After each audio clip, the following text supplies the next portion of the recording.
जब मैं जिला पंचायत सदस्य बना तब उम्र क्या रही होगी उस समय? मेरा उम्र था लगभग 27। उसके बाद अब ध्येय था कि लगातार कांग्रेस की जो नीतियां थी बेमेतरा को लेके वो कहीं ना कहीं खराब थी टिकट नहीं मिला, इसको लेकर के आप चुप रहे। और इसी आंदोलन और प्रदर्शन के चलते लगभग 14 एफआईआर मेरे ऊपर 4 साल में हुए कांग्रेस की सरकार में। 14 एफआईआर। 14 एफआईआर। अच्छा राहुल, ये बताइए कि प्रधानमंत्री नरेंद्र मोदी की आपने बात की, उनसे मिले भी आप, क्या कहा था आपसे? देख, परिवार वालों ने भी कहा कि इतना एग्रेसिव होना ठीक नहीं है, इतना लड़ाई लड़ना भी ठीक नहीं है, बट जहाँ पर जनहित का विषय था मैं लड़ाई लड़ने से कभी पीछे नहीं है। हमारा फ़ोन ऐसा है कि 1 बजे 2 बजे भी बजता है। 1 महीने तक वहाँ की स्कूल में टेंट लगा रहा, लेकिन भूपेश बघेल जी को मेरे कारण वहाँ का कार्यक्रम पोस्टपोन करना पड़ा। बोला गया तो मैंने छोटा भाई जो यहाँ पे पूरा घर पे रहता है, उनको आगे कर दिया। हाँ, उनको आगे कर दिया, उनकी शादी भी हो गई। अच्छा। तो बहू मिल गई ना। माँ को तो बहू चाहिए होगी ना, कभी तो कहती हूँ जब टिकट बंटवारे की बात आई बीजेपी की तरफ। जी जी जी। एक लिस्ट वायरल हुई, बताया गया कि उस लिस्ट में आपका नाम है, और वो लिस्ट पहले जब वायरल हुई तो बताया गया कि लिस्ट आ गई है, फाइनल है। ये भी खबर आई कि आप तैयारी करने लग गए, और उसके बाद पता चलता है कि वो रियल लिस्ट नहीं है, वो फेक है। तो ये क्या हुआ था? इससे कुछ सीधे तौर पे कुछ पता करवाया आपने कि क्या चल रहा था? 32 रनिंग हो गई, इससे प्रेम करते हैं।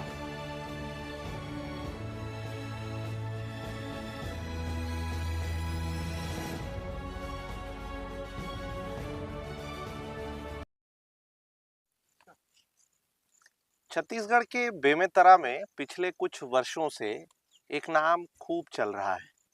हालांकि ये अब वो राज्य भर में भी जाना जाने लगा है। नाम पर बाद में आएंगे, पहले कुछ कुछ बातों पर बात कर लेते हैं। बातों पर बात कहा होगा तो हो सकता है आप लोगों को काफी कुछ अलग लगा होगा। बात कुछ ऐसी है कि बेमेतरा जिले के जो जिला पंचायत के सभापति हैं, यानी राहुल टिकरिया, वो पिछले कुछ वर्षों में यहाँ की खुशहाली, यहाँ की हरियाली के लिए काम करते हैं, ऐसा यहाँ के लोगों का कहना है। सिर्फ इतना ही नहीं, कई उद्योगपतियों ने इस आसपास में काफी कुछ काम करने का सोचा और बहुत सारी प्लानिंग प्लॉटिंग की, मगर कई बार राहुल की उम्र जो है वो बहुत कम है, युवा है, बीजेपी के नेता हैं, और इन सब के साथ में एक उम्दा प्रदर्शनकारी के रूप में भी हो जाने जाते हैं। ऐसे राहुल फिलहाल मेरे साथ में है, और राहुल का सीधे तौर पर स्वागत। खास बात यह कि सीधे मिट्टी पे बिठाया है। धन्यवाद। ये जो सौंधी सौंधी महक है साहब, इस महक ने फिलहाल मुझे तो तृप्त कर दिया, क्योंकि पत्रकारिता के जीवन में शांति शब्द का, ये सिर्फ शब्दों को हम लिख पाते हैं, कह पाते हैं, लेकिन इसका अनुभव बहुत कम कर पाते हैं। तो द डिजिटल न्यूज़ पर आपका खूब स्वागत है, और मुझे लगता है कि सबसे पहले तो शुक्रिया इस बात के लिए कि हमें इस जगह पर बिठाया, और अब वहीं से जहां से शुरू किया है कि एक उम्दा प्रदर्शनकारी, ये शब्द जो दिया है, कितना आत्मसात कर पाते हैं? देखिए, जब मैं जिला पंचायत सदस्य बना तब उम्र क्या रही होगी उस समय? मेरा उम्र था लगभग 27। एलएलबी का पढ़ाई कंप्लीट हुआ था, उसके बाद मैंने जिला पंचायत चुनाव लड़ा। अपना घर छोड़ के दूसरे क्षेत्र में मैंने जिला पंचायत का चुनाव लड़ा, और वो भी बहुत बड़े मार्जिन, लगभग 15,000 वोटों से मैंने चुनाव जीता। लेकिन उस समय विपक्ष में कांग्रेस की, मतलब सरकार कांग्रेस की हुआ करती थी, हम विपक्ष में हुआ करते थे। ऐसे विषम परिस्थिति में भी मैंने बड़ी मार्जिन से चुनाव जीता। उसके बाद अब ध्येय था कि लगातार कांग्रेस की जो नीतियां थी बेमेतरा को लेके वो कहीं ना कहीं खराब थी। बेमेतरा जिला जो है कृषि प्रधान जिला माना जाता है, और हमारा खुद का मूलतः जो काम है वो सिर्फ और सिर्फ कृषि है, खेती किसानी है। तो ऐसी स्थिति में लगातार लड़ाई लड़े, कई उद्योगपतियों ने अपना प्रोजेक्ट भी वापस यहाँ से लिया। कुछ लड़ रहे हैं, कुछ अभी भी 3 सालों में एक वाल नहीं खड़े कर पाए हैं, तो चल रहा है काम उनका अब थोड़ा बहुत। लेकिन अधिकांश उद्योगपतियों ने अपना प्रोजेक्ट वापस किया है, क्योंकि यहाँ पे कम से कम 15 स्पंज आयरन फैक्ट्री और कुछ एथेनॉल करके बड़े एमओयू कांग्रेस की सरकार ने किया था। और इसी आंदोलन और प्रदर्शन के चलते लगभग 14 एफआईआर मेरे ऊपर 4 साल में हुए कांग्रेस की सरकार में। 14 एफआईआर। उसके बाद कांग्रेस की सरकार में 5 बार तो मुझे जेल भी डाला गया। जेल में गया? हाँ, बिल्कुल डाला गया। तो लगातार ये इसी नाम से आंदोलनकारी के विषय में बोला जाता है तो नाम आ जाता है। तो लगातार मैंने कांग्रेस की नीति को लेके विरोध किया। कई प्रकार से जो भ्रष्टाचार थे, चाहे किसानों को जबरन वर्मी कंपोस्ट मिट्टी युक्त मिलाकर देने का विषय हो, चाहे भूसा मिला के वर्मी कंपोस्ट उनका बेचने का मामला हो, उसका भी विरोध किया और मैंने किसानों को इस चीज़ों से बचाया। तो ये सारी चीज़ें आज भी जहाँ पे ज़रूरत पड़ता है, आप देखिए आज ज़रूर हमारी सरकार है। अभी कल ही मैं कलेक्टर साहब से मुलाकात करके एक ज्ञापन सौंपा हूँ, जहाँ पे अटल ज्योति जो किसानी लाइन होता है, वो उसको अटल ज्योति कहते हैं, जिसमें किसानों के लिए लाइन सप्लाई किया जाता है। उसमें लगातार महीने भर से अव्यवस्थाएँ थी, तो आपके उसको लेकर, क्षेत्र में? हाँ, बिल्कुल, मेरे क्षेत्र में नहीं, जिले भर में। जिले में? तो उसको लेके मैंने कल, भले मेरी हमारी सरकार है लेकिन किसानों का विषय था, तो मैं कलेक्टर साहब से मिलके वो उस विषय में ज्ञापन सौंपा हूँ। तो बिल्कुल किसानों के लिए मैं लगातार और जनहित में जो भी काम है, वो सरकार हो ना हो, मैं बिल्कुल उनके साथ में रहता हूँ। जी, 27 साल के राहुल जी, जब पॉलिटिक्स में आए, जी। फैमिली पूरी खेती किसानी वाली सब सारी चीजें हैं, अच्छा खासा एलएलबी किया आपने, जर्नलिज्म भी की है आपने, मेरे पास जो जी, जी, जानकारी है। जी, बिल्कुल। उसके बाद अब ये एफआईआर और आप बता रहे हैं जेल भी जाना हुआ, परिवार डरा? हाँ, देखिए बिल्कुल कॉमन सा विषय है कि परिवार डरते हैं। विपक्ष में आप लड़ो, मतलब एक सरकार से लड़ाई होती है। कई बार परिवार वालों ने भी कहा कि इतना एग्रेसिव होना ठीक नहीं है, इतना लड़ाई लड़ना भी ठीक नहीं है। बट जहाँ पर जनहित का विषय था, मैं लड़ाई लड़ने से कभी पीछे नहीं हटा। चाहे भूपेश बघेल जी का, तो मैं आपको बता दूँ, भूपेश बघेल जी जब सीएम थे, तो कुसमी एक गाँव है, मेरा जिला पंचायत क्षेत्र है। 1 महीने तक उनका जो भेंट मुलाकात का कार्यक्रम था, उसके लिए पंडाल लगाया गया था। 1 महीने तक वहाँ के स्कूल में टेंट लगा रहा। लेकिन भूपेश बघेल जी को मेरे कारण वहाँ का कार्यक्रम पोस्टपोन करना पड़ा, वो कुछ में उतर ही नहीं पाए। लेकिन ऐसा क्या 1 कर महीना दिया तक आप? मतलब मेरा विरोध वही था कि भई आप पहले यहाँ की जो किसान हैं, उनके विषय में बात करिए, उसके बाद अन्य विषय में बात करेंगे। भेंट मुलाकात करना विषय नहीं है, लेकिन किसान यहाँ के परेशान हैं। यहाँ की जनता परेशान है कि आपने इस्पात फैक्ट्री भेज दिया। ये जितने भी यहाँ पे इस्पात फैक्ट्रियों के लिए लड़ाई चल रही है, ये सारे के सारे जो विषय हैं, कांग्रेस सरकार के एमओयू का असर है। मतलब आप सोचिए, एक ऐसा कृषि प्रधान जिला जो ओनहारी के फसल में, मतलब जो गर्मी में जो चना गेहूं तिवरा वाला विषय आता है, ओनहारी में आज भी बेमेतरा जिला छत्तीसगढ़ में टॉप में है। आपको बता दूं, हार्टिकल्चर का विषय अगर आप देखें, तो यहाँ ड्रैगन फ्रूट से लेके सब्जियों का जो ड्रैगन फ्रूट भी हो ड्रैगन रहा फ्रूट है भी यहाँ होता है, बेमेतरा में? बेमेतरा जिले में होता है। मतलब ऐसे उन्नत किसान यहाँ पे हैं जो फल सब्जियों का खेती करते हैं।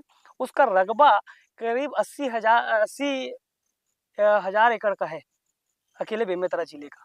मतलब समझिए कि हम कहाँ तक हैं, यहाँ का उन्नत किसान कहाँ तक है। ऐसी स्थिति में यहाँ पर आप इस्पात फैक्ट्री ला रहे हैं, तो ज़ाहिर-सी बात है कृषि प्रभावित होगी।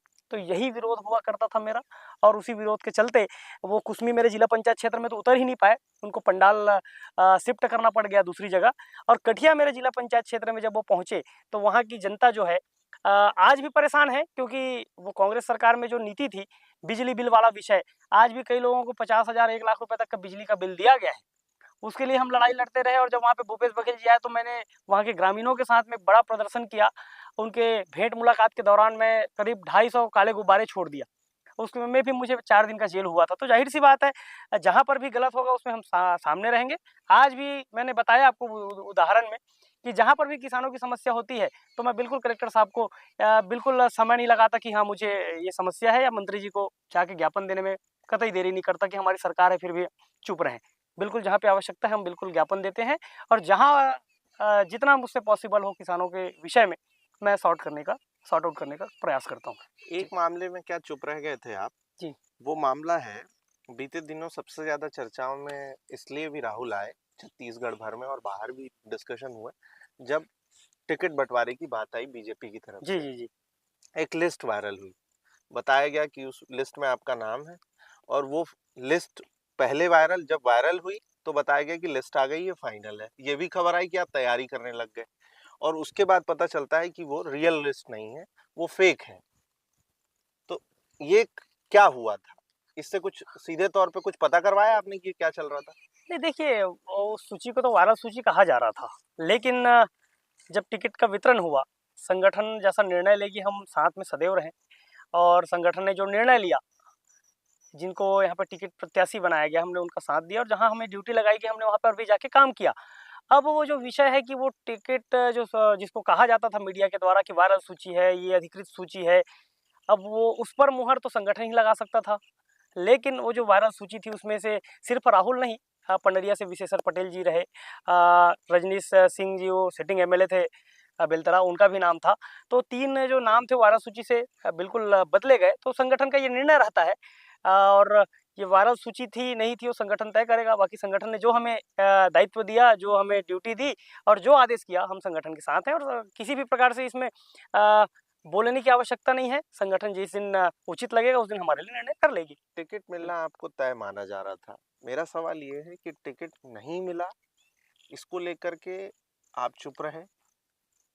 देखिए, मैं चुप रहने वाला विषय नहीं है। देखिए, टिकट मिला था ये कैसे क्लियर हो सकता है? जब तक बी फार्म ना है वो टिकट नहीं मिलना माना जाता। तय माना हाँ, जा हाँ, रहा नहीं था। देखिए, मीडिया के माध्यम से तो यही कहा जा रहा था कि टिकट फाइनल है, वायरल सूची में नाम फाइनल है। मैंने कहा भी आपको कि वायरल सूची जो थी उसमें 3 नाम बदले गए, सिर्फ राहुल नहीं, मेरे से भी वरिष्ठ सिटिंग एमएलए से लेके आयोग के अध्यक्ष रहे, उनका नाम बदला गया। तो ये बिल्कुल कहा जा सकता था कि टिकट मिलना फाइनल है, जिस प्रकार से मीडिया में चल रही थी। लेकिन संगठन जो भी तय करती है वो जातिगत समीकरण को देखकर तय करती है। कई बार संगठन समय को देखकर निर्धारित करती है। संगठन ने जो भी विचार करके जिसको भी टिकट दिया हम उनके साथ लगे रहे, और जहाँ पर भी मुझे ड्यूटी दिया गया, जैसे साझा में भी दिया गया, बेमेतरा भी संभालने के लिए कहा गया, बेमेतरा में भी कैंपेनिंग करने के लिए कहा गया, तो मैं दोनों जगह संगठन का काम किया हूँ। और इसमें किसी भी प्रकार से बोलने का विषय इसलिए नहीं आता क्योंकि संगठन एक ऐसा मतलब मातृत्व संस्थान होता है जो समय के साथ में अपने कार्यकर्ताओं का ख्याल रखती है। और निसंदेह जैसे ही मुझे अभी लगभग 4 महीने पहले प्रदेश कार्य समिति का सदस्य बनाया गया, मीडिया पैनलिस्ट में तो मैं हूँ ही, रोज आप लोगों के माध्यम से चैनल में दिख ही जाता हूँ जनता के बीच में। तो संगठन जो है समय के साथ में वो तय कर लेगी कि मुझे कहाँ पर जाना है। जी। राहुल, लास्ट टाइम कब बात हुई थी मौजूदा विधायक जो आपकी जगह पर जिन्हें टिकट मिला? लास्ट टाइम बात हुई थी मीन्स आपकी विधायक जी से कब बात हुई थी? बात होती रहती है? नहीं, बिल्कुल कार्यक्रम वगैरह में मुलाकात होती है, तो बात बिल्कुल होते रहती है। फ़ोन पर बातचीत? हाँ, कभी-कभार कुछ अति आवश्यक विषय होता है तो उसपे भी बात होती है, और बाकी क्षेत्र से रिलेटेड कुछ काम रहता है तो बिल्कुल फ़ोन में बात होते रहती है। जी। एक इन ज़्यादातर ऐसा होता आया है अभी तक हुँ। कि जब टिकट का कोई बहुत बड़ा दावेदार होता है, उसे टिकट नहीं मिलता, किसी और को टिकट मिल जाता है, तो उस सीट पर भीतरघात का सबसे बड़ा खतरा होता है। लेकिन बताया गया कि यहाँ पर किसी भी प्रकार का कोई भीतरघात नहीं हुआ। आपके समर्थक और आप पूरी ताकत से जिनको टिकट मिला उनके साथ खड़े दिखाई दिए और बीजेपी जीत करके भी आई। तो आप तो ठीक है, समर्थकों को कैसे संभाला राहुल ने? देखिए, समर्थक ऐसे क्योंकि होते वो हैं। तो तुरंत मायूस हो जाते हैं। नहीं, नहीं, बिल्कुल मैं आपको बता दूँ, समर्थक ऐसे होते हैं जो आप जैसा करेंगे, वो उसमें संतुष्ट रहते हैं। अगर हम संतुष्ट नहीं होते तो शायद वो भी संतुष्ट नहीं होते। लेकिन पार्टी ने जो दायित्व दिया, साझा रहने का दायित्व दिया, यहाँ पर जिला पंचायत क्षेत्रों में कंटिन्यू जो हमारे प्रत्याशी थे और जो अभी विधायक हैं उनके साथ में रहने का निर्देश दिया। मैं लगातार उनके साथ रहा, और सोशल मीडिया में आज आप देख सकते हैं कि मैंने अपने जिला पंचायत क्षेत्रों में और कई जगहों पे कहा कि जो प्रत्याशी है उसे मुझे समझ के वोट कीजिए। तो ये किसी भी प्रकार से भीतरघात का विषय नहीं था। हमने खुले तौर पे कहा कि हम साथ में हैं क्योंकि पार्टी का निर्देश है, मोदी जी का प्रत्याशी है, मोदी जी की गारंटी है, क्योंकि हम मोदी जी की गारंटी के तहत चुनाव लड़ रहे थे। तो निसंदेह राहुल हो या दीपेश हो, कोई इश्यू नहीं है। प्रत्याशी पार्टी ने तय कर दिए, हम उनके साथ थे। प्र तो किसी भी प्रकार से इसमें नाराज़गी का विषय नहीं था। मैंने पहले भी कहा कि संगठन एक ऐसा मातृत्व स्थान है जो समय पर तय कर देगा कि मेरी क्वालिटी कहाँ पे है और मुझे कहाँ पे जाना चाहिए। डिप्लोमेसी बहुत बेहतर समझ गए हैं राहुल अब। नहीं, नहीं, और बिल्कुल। डिप्लोमेटिक आंसर्स करना भी बिल्कुल कैसे सटीक तरीके से उन जवाबों को रखना है वो भी बेहतर समझ गए हैं। जी, अच्छा जी। राहुल, ये बताइए कि प्रधानमंत्री नरेंद्र मोदी की आपने बात की, जी। उनसे मिले भी आप, क्या कहा था आपसे? देखिए, अब मोदी जी से मुलाकात का समय तो बहुत शॉर्ट होता है। जी हाँ। मुलाकात हुई ज़रूर, बातों में बस इतना ही था कि संगठन के लिए काम कीजिए, संगठन आपका निर्णय कर लेगी। ये सिर्फ़ इतना। क्योंकि देखिए, मोदी जी जब आते हैं तो कुछ सेकंड का समय होता है बातचीत करने का। वो किसी का हाल पूछ लिए, किसी ने, जैसे मैं मिला उनसे तो किसी ने परिचय करा दिया कि सर इनका टिकट कैंसल हो गया। ये हुई थी बात? हाँ, ऐसा मतलब इसका नाम आया था वायरल सूची में, हाँ, हाँ। इस टाइप से इसका नाम आया था वायरल सूची में, बट कुछ समीकरण ऐसे, तो फिर उन्होंने सीधा कहा कि संगठन के लिए काम कीजिए, संगठन बिल्कुल निर्णय लेगा। मोदी जी ने कहा। हाँ, हाँ, तो बिल्कुल मैं वहीं पर कह रहा हूँ कि ऐसे कई लोगों के साथ होता है, और मोदी जी के साथ मिलना मतलब ये मान के चलिए कि कुछ सेकंड का गेप, और किसी का हाल पूछ लिया, कोई परिचय करा दिया, बस उससे ज़्यादा कुछ नहीं होता, क्योंकि वहाँ पे लाइन लगी होती है उनसे मिलने वालों की। एक बड़ा जी। खुलासा द डिजिटल न्यूज़ पर राहुल कर रहे हैं। अपने राजनीतिक भविष्य को लेकर कि प्रधानमंत्री मोदी ने इनके लिए क्या कुछ सोच के रखा है या क्या कुछ कह दिया है। अच्छा राहुल, इस पर बात कर लेते हैं। आप एक बार जेल गए, जी, बाहर निकले, कुछ महिलाओं ने आपका जमकर स्वागत किया। वो जी, जी। वीडियो तस्वीर जी, जी, जी। बहुत वायरल हुई, वीडियो बिल्कुल, भी होगी शायद उसकी, बिल्कुल। तस्वीर बहुत वायरल हुई। क्या हुआ था? मैंने बताया कि मेरा जिला पंचायत क्षेत्र का कठिया ग्राम था। तो वहाँ पर जब ग्रामीणों के साथ में मैंने बिजली कटौती और सबसे बड़ा विषय था बिजली का बिल, आज भी उन तक नोटिस पहुँच रहा है। हालाँकि कांग्रेस सरकार का वो जो भी नीति था, उसके चलते आज ग्रामीण आज भी परेशान हैं क्योंकि उनके घर तक नोटिस पहुँच रहा है। उन विषयों को लेके मैं लगातार लड़ाई लड़ा और जब सीएम साहब आए तब मैंने काले गुब्बारे तक छोड़े। 4 दिन का जेल भी हुआ। तो मेरी क्षेत्र की बहनें हैं, दीदी हैं, बहनें हैं, उन लोगों ने जब मैं 4 दिन के बाद निकला तो मुझे रिसीव करने आए, मेरा स्वागत किया कि भई आप हमारे लड़ाई के चलते आप वहाँ तक जेल तक की यात्रा कर लिए। तो ज़ाहिर-सी बात है जनहित के विषय में आप लड़ाई लड़ोगे तो जनता आपके साथ बिल्कुल आएगी और आपका स्वागत भी करेगी। थोड़ा पर्सनल बातचीत करते हैं। जी। मम्मी के साथ कुछ दिनों पहले एक वीडियो डाली है आपने। जी, जी। अभी हम जहाँ बैठे हैं, गाँव का नाम क्या बताया? सिलघट। सिलघट। ये बेमेतरा का सिलघट गाँव है। ये यहीं राहुल रहते हैं। यहीं की एक वीडियो आपने कुछ दिनों पहले मम्मी के साथ डाली थी। कहाँ की थी तस्वीर? ये जहाँ पे हम बैठे हुए हैं, ये भी बस तालाब के सराउंडेड हमारा खेत है। यहाँ पे लगा हुआ 3 तालाब है। वो बस जो मुख्य तालाब है जहाँ पर पूरे गाँव के लोग स्नान का कार्य करते हैं, हुँ। निस्तारी का काम करते हैं, उस तालाब में टहलते हुए जब हम लोग खेत आए थे शाम में, तो मम्मी के साथ मैंने वो फ़ोटो और वीडियो शेयर किया था कि मैं मम्मी के साथ में खेत का क्योंकि मैं बिल्कुल जब भी समय मिलता है, मैंने आपको पहले भी बताया कि हमारा पारिवारिक जो काम है और मूलतः जो काम है कृषि का ही है। छोटा भाई के कृषि सँभालता है, पिताजी सँभालते हैं और मुझे जब-जब समय मिलता है मैं बिल्कुल खेतों में सुबह या तो आ जाऊँगा या शाम को अगर समय मिला शाम को आऊँगा। तो उस दिन मम्मी के साथ में था तो मम्मी के साथ मैंने वो वीडियो शेयर किया था। मम्मी ने मम्मी मम्मी कभी बहुत डरी क्या? आप 14 एफआईआर की बात कर रहे हैं, कई बार जेल जा चुके हैं, लगातार प्रदर्शन करते रहते हैं। कभी ऐसा लगा आपको कि माँ तो काफ़ी परेशान हुई होंगी, तो कभी बहुत डर के बोला कि क्या कर रहे हो, क्यों कर रहे हो? देखिए, कोई भी माँ हो अगर आप खतरे से खेलोगे तो डरती ज़रूर है। मैं बिल्कुल रात में मुझे 10 बजे या 11 बजे वो बिल्कुल फ़ोन करके पूछेगी कि आ रहा है कि रुक रहा अच्छा। है ना? तो ज़ाहिर-सी बात है एक माँ जो होती है उनको भय तो होता ही है, किसी की भी माँ हो और उनको भी वो चिंता रहती है और जब भी ऐसे प्रदर्शन में मैं फँसा हूँ, तो माँ मुझे एक बार बिल्कुल बोली है कि ये सब मत किया कर। तो डर तो रहता है, कोई भी पेरेंट्स हो, हर किसी के पेरेंट्स को ये डर रहता है क्योंकि उनको मैं आपको बता रहा हूँ ना कि जब कांग्रेस की सरकार थी तो मैंने इतने आंदोलन और इतने प्रदर्शन किए कि अ, कांग्रेस की सरकार को मेरे खिलाफ कई प्रकार से षड्यंत्र भी करना पड़ा। झूठे एफआईआर तो हुए, लड़की, महिला मतलब फँसाने की कोशिश सरकार ने पुरज़ोर तरीके से किया। हालाँकि मुझ पे वो केस नहीं करवा पाए, केस इसलिए नहीं करवा पाए क्योंकि मैं वहाँ पे कहीं पे गलत था नहीं।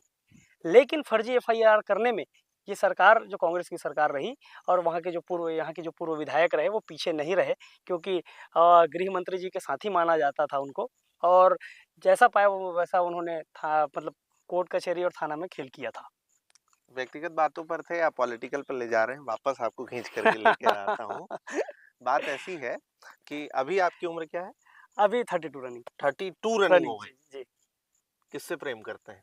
अरे ऐसा कुछ नहीं है, किसी से नहीं है। तो 32 साल की उम्र में अगर आप मैं तो शादी नहीं कर रहे मैं हैं, तो तो किसी से अ, प्रेम मैं करते तो थे, मैं करते तो हैं या क्या कुछ है प्लानिंग? देखिए मैं जनता के लिए तत्पर हूँ और लगातार दौड़-भाग रात और दिन जनता के लिए लगा रहता हूँ। किसी का भी फ़ोन आए, कभी-कभार हाँ, कहीं पे बैठ गया कॉल मिस हो जाए अलग बात है, लेकिन कॉल बैक तक भी जाता है। तो किसी भी प्रकार से जनता का जो काम है नहीं छूटता और मेरा जो प्रेम है जन सेवा का ही प्रेम है। तो जी। माँ को तो बहू चाहिए होगी ना, कभी तो कहती होंगी नहीं, आपसे? माँ को बहू चाहिए थी ज़रूर, मगर जब बोला गया तो मैंने छोटा भाई जो यहाँ पे पूरा घर पे रहता है, उनको खेती आगे कर संभालता दिया। हाँ, उनको आगे कर दिया, उनकी शादी भी हो गई, तो अच्छा, बहू मिल गई ना। तो अब कुल हाँ, मिलाकर के आप मुक्त हो गए हैं। मैं अभी फ़िलहाल तो मुक्त हूँ। तो फिलहाल मतलब शादी करेंगे या अब नहीं? वो तो ख़ैर भविष्य तय किया जाएगा, अभी तो फ़िलहाल मुक्त हूँ और अभी फ़िलहाल ऐसा है कि नहीं करने का है। अच्छा, जी, कोई जी। प्लान नहीं है। बिल्कुल, अभी कोई प्लान नहीं है। आगे खुद को कहाँ देखते हैं? कुछ सोचते हैं? देखिए मैं अ, संगठन में काम कर रहा हूँ, जनप्रतिनिधि तो हूँ, होप तो है कि मैं आगे बढ़ूँ, होप मुझे भी है कि मैं पार्टी मुझे कभी टिकट दे और मैं जो अपना जन सेवा का स्तर है वो बढ़ा पाऊँ, बृहत कर पाऊँ और बाकी संगठन में कई आयाम हैं। सिर्फ टिकट आयाम नहीं होता, संगठन का भी दायित्व होता है, जिसके माध्यम से ये जनसेवा का काम किया जा सकता है, संगठन का काम किया जा सकता है।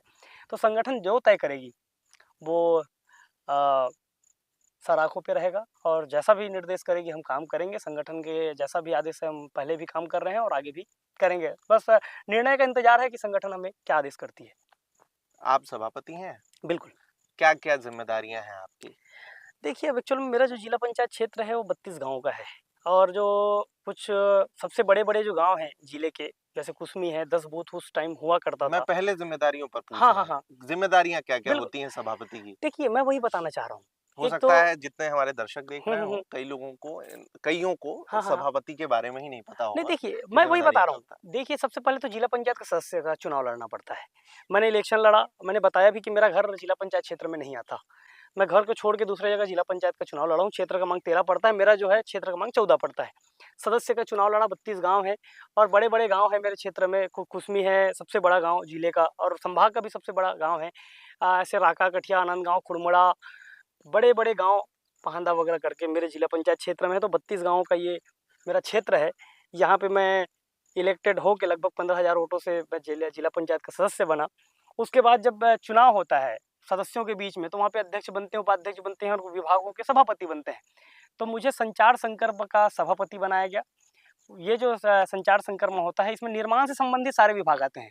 चाहे पीडब्ल्यूडी हो, चाहे मुख्यमंत्री सड़क हो, चाहे प्रधानमंत्री सड़क हो, चाहे निर्माण से संबंधित इरिगेशन जल संसाधन का मामला हो, चाहे पीएचई का मामला हो। तो ये सारे जो काम हैं उनका समीक्षा लेना और उन विषयों में अधिकारियों को जनता से रिलेटेड जो भी वर्क हैं, उन्हें कराना, ये मेरा काम है इस सभापति का। और चूँकि अब सभापति बना हूँ तो सिर्फ़ जिला पंचायत क्षेत्र नहीं, जिले भर का मैं समीक्षा बैठक ले सकता हूँ और जिले से संबंधित कोई भी समस्याएँ हैं तो उनका समाधान करने की कोशिश भी मैं करता हूँ। गाँव में छोटी-बड़ी समस्याएँ जो भी हो रही हैं, जी, जी। ईमानदारी से जवाब दीजिएगा, बिल्कुल, सब बिल्कुल। ठीक चल रहा है?